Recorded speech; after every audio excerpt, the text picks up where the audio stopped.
Pandangannya diajak ke surga. Telinganya diajak ke surga. Mulutnya diajak ke surga. Tangannya diajak ke surga.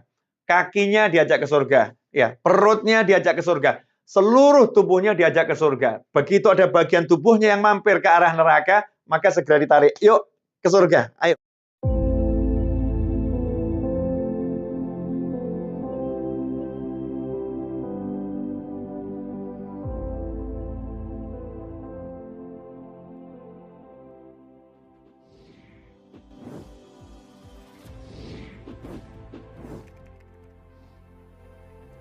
Tema kali ini menarik masalah tekad dan niat. Niatnya dan tekadnya sudah ke akhirat atau belum? Udah punya niat dan tekad yang benar atau niat dan tekadnya yang salah? Kurang lebih ringkasnya seperti itu. Hidup ini bergantung pada niat kita.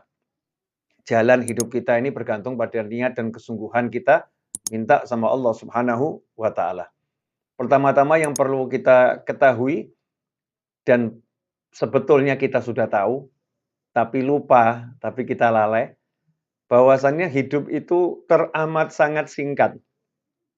Kalau melihat jagat raya yang begitu besar, yang melihat jagat raya yang luar biasa, melihat alam semesta yang luar biasa besarnya, melihat alam semesta yang sampai sekarang kita pun nggak ngerti ya, ujungnya ada di mana. Usia 60-70 tahun itu kan sangat singkat. Sementara usia umatku di antara 60 sampai 70 tahun. Sementara jagat raya gedenya segini. Jagat raya luasnya luar biasa. Apa cukup nih usia 60 sampai 70 tahun untuk menjelajah jagat raya? Jawabannya cukup. Insya Allah cukup. Kalau barokah. Seperti baginda Muhammad SAW dalam sekejap bisa Isra, perjalanan dari Masjidil Haram ke Masjidil Aqsa, titik awal dan titik akhirnya. Kemudian dari Masjidil Aqsa ke Sidratul Muntaha. Dan ketika Nabi SAW kembali ke tempat di mana beliau berangkat, ternyata tempat berangkatnya masih hangat. Ya masih hangat. Tempat beliau rebahan, tidur itu masih hangat. Kalau kita melihat seperti itu, sebetulnya usia kita ini kalau barokah, ya nyampe kemana-mana, insya Allah. Ya nyampe kemana-mana. Tapi secara zahir kita paham usia ini sangat singkat, jagat raya terlampau luas, berarti kita ini butuh kehidupan yang abadi, kehidupan setelah ini untuk menjelajah alam surgawi, alam yang disiapkan untuk kita semua dalam kehidupan yang abadi. Tentunya alam itu jauh lebih luas, alam itu jauh lebih hebat, alam itu jauh lebih indah dari semua keindahan yang pernah kita lihat atau pernah kita dengar. Nah, pertanyaannya gini loh, sadar enggak kalau usia kita ini singkat, terus kita akan meninggal dunia. Kita akan, kalau bahasa kasarnya mati gitu ya, tapi lebih enak disebutkan secara kayak ini, kita akan mati gitu loh. Kita akan mati, kita akan meninggal dunia, usia kita singkatnya luar biasa. Sudah paham belum kalau tujuannya itu ke sana gitu? Tujuannya ke akhirat.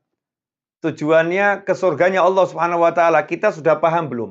Kalau kita sudah paham, kemudian kita paham juga usia kita itu teramat sangat singkat, maka kita akan meniatkan semua diam dan gerak kita, semua yang kita lakukan, kalau kita cerdas, kita akan mengarah kepada akhirat. Kita akan mengarah kepada yang abadi dalam kebahagiaan. Kita akan menuju ya tempat yang di situ tidak ada akhirnya, tempat yang tidak ada ujung yang bisa kita selesaikan karena akan terus abadi selama-lamanya. Ya tempat yang keindahannya mala ain ra'at wala udhunun sami'at wala khatra ala qalbil bashar, tidak pernah didengar telinga, tidak pernah dilihat mata, tidak pernah terlintas oleh hati manusia tentang keindahan surga tersebut. Kalau kita cerdas, maka kita akan menjadikan seluruh kemampuan yang diberikan Allah kepada kita untuk mengejar akhirat tersebut. Kalau kita cerdas. Bagaimana yang disebutkan oleh Nabi SAW, Al-kayyisu man dana nafsahu wa amila lima ba'dal maut. Orang yang cerdas itu orang yang mampu menundukkan hawa nafsunya, memperhitungkan dirinya, hitung-hitungan terhadap dirinya sendiri, ya, nggak ngitung orang lain. Kita kan sukanya ngitung orang lain. Ya nggak ngitung diri kita sendiri. Dia sibuk ngitung dirinya sendiri, kemudian dia tundukkan hawa nafsunya. wa amila lima ba'dal maut. Dan dia bekerja untuk kehidupan setelah wafatnya nanti. Dia bekerja untuk kehidupan setelah matinya nanti. Dia beramal untuk kehidupan akhirat. Itu orang yang cerdas. Nah, kalau kita sudah punya niat, harus dibuktikan.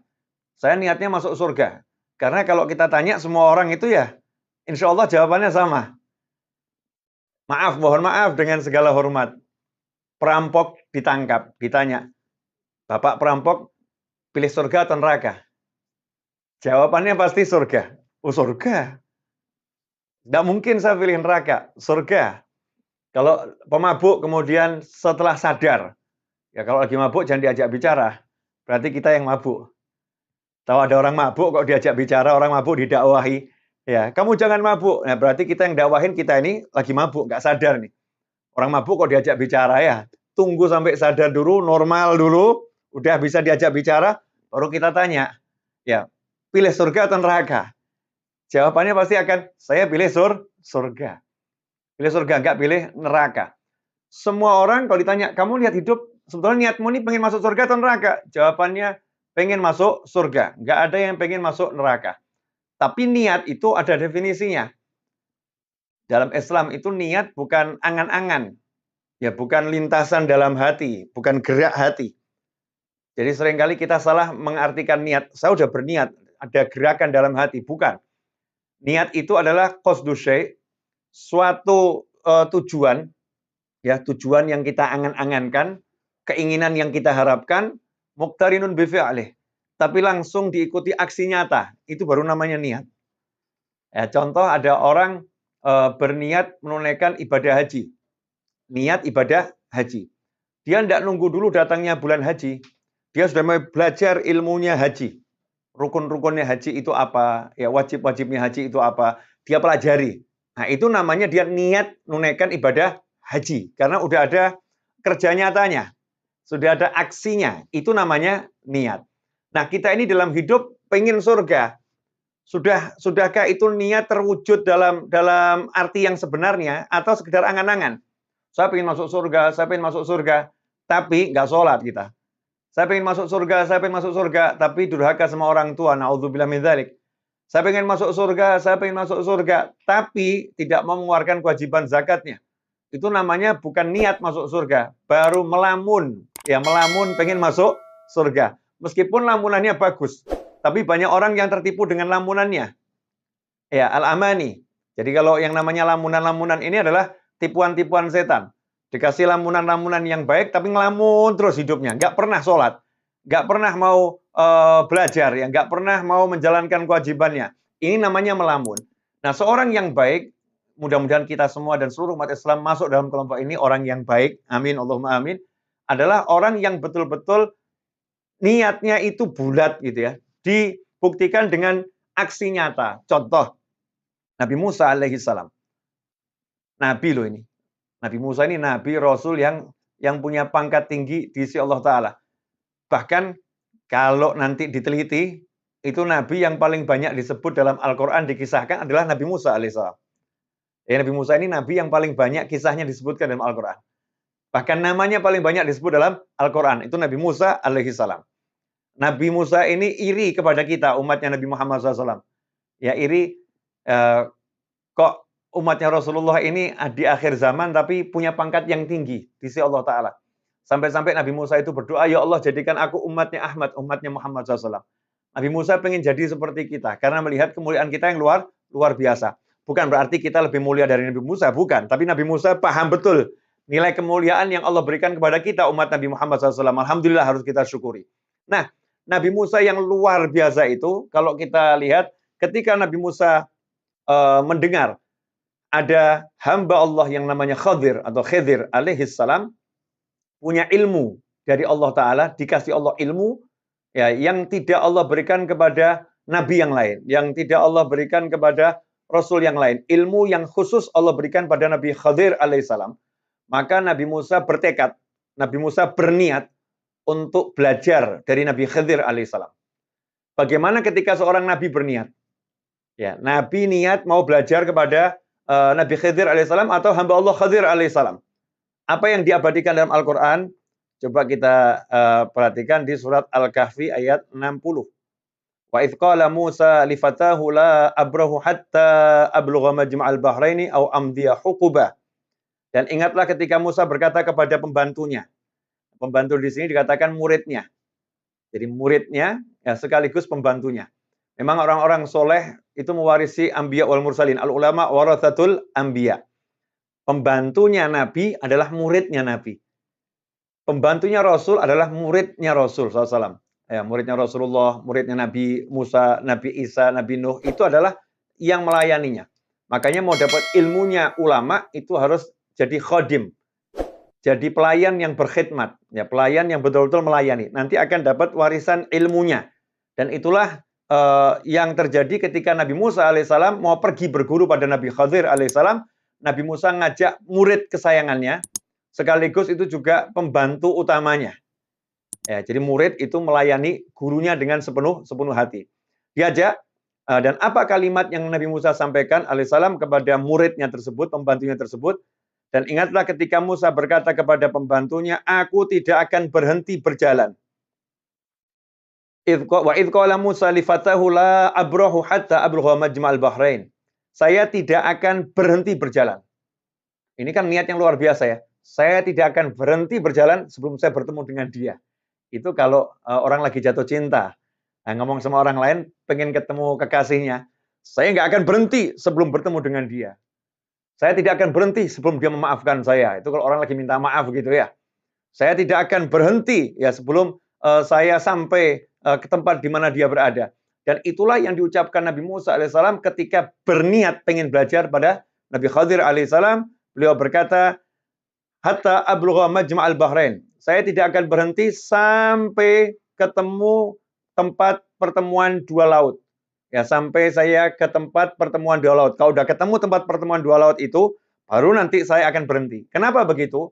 Karena di tempat pertemuan dua laut itulah alamatnya Nabi Khidir alaihissalam. Alamatnya agak susah ya, tempat pertemuan dua laut. Saat itu tidak tahu di mana, makanya Nabi Musa menyusuri tepi laut. Ya, menyusuri tepi laut, dan beliau berkata, au amziya huquba, dan saya tidak akan berhenti, ya, walaupun itu jalannya bertahun-tahun. Jadi kalau nggak ketemu tempat pertemuan dua laut itu, saya akan cari terus, walaupun jalan kaki bertahun-tahun.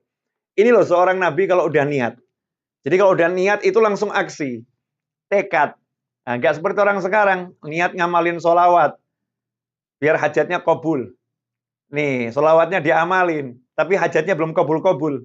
Terus ngomong begini, wah, kelihatannya nggak hasil nih sholawatnya. Sholawatnya kurang ajib nih. Masya Allah, sholawat kok kurang ajib, kurang bagus. Ya, ini kalimat yang salah. Wah, sholawatnya kurang manjur. Na'udzubillah min dzalik. Nggak ada sholawat yang kurang manjur. Mestinya kita punya tekad, niat seperti Anbiya wal Mursalin. Saya akan terus baca sholawat ini. Sampai apa yang saya inginkan diwujudkan sama Allah Ta'ala. Nggak berhenti ngetuk. Ini kalau udah niatnya seperti ini, maka manjadda wajad. Siapa yang sungguh-sungguh, dia akan mendapatkan yang dia inginkan. Sungguh-sungguh. Kadang-kadang kita ini enggak. Kalau kata orang, mohon maaf, ini bahasa agak kasar, tapi peribahasa ya. Panas-panas, apa itu? Titik-titik ayam gitu ya. Panas-panas, titik-titik ayam. Di awalnya semangat. Ya, tapi setelah itu, ya hilang. Cepat hilangnya itu. Cepat turunnya. Nah, itu namanya bukan niat itu. Kalau niat yang sungguh-sungguh, maka dia akan terus istiqomah. Dia akan terus memperjuangkan apa yang dia inginkan. Nah, kaitannya dengan kita dalam perjalanan menuju akhirat, yang kita inginkan itu surga. Masa pengen neraka? Nggak mungkin toh. Kita pengen surga, pengen surga. Kalau udah niatnya ke surga, maka seluruh tubuhnya diajak ke surga. Pandangannya diajak ke surga. Telinganya diajak ke surga. Mulutnya diajak ke surga. Tangannya diajak ke surga. Kakinya diajak ke surga. Ya, perutnya diajak ke surga. Seluruh tubuhnya diajak ke surga. Begitu ada bagian tubuhnya yang mampir ke arah neraka, maka segera ditarik. Yuk, ke surga. Ayo, ke surga. Jadi nggak ada yang namanya orang udah niat ke surga itu, kalau jatuh nggak mau bangun, nggak ada. Begitu dia jatuh, dia akan cepat bangun. Itulah hebatnya orang udah niat arahnya surga.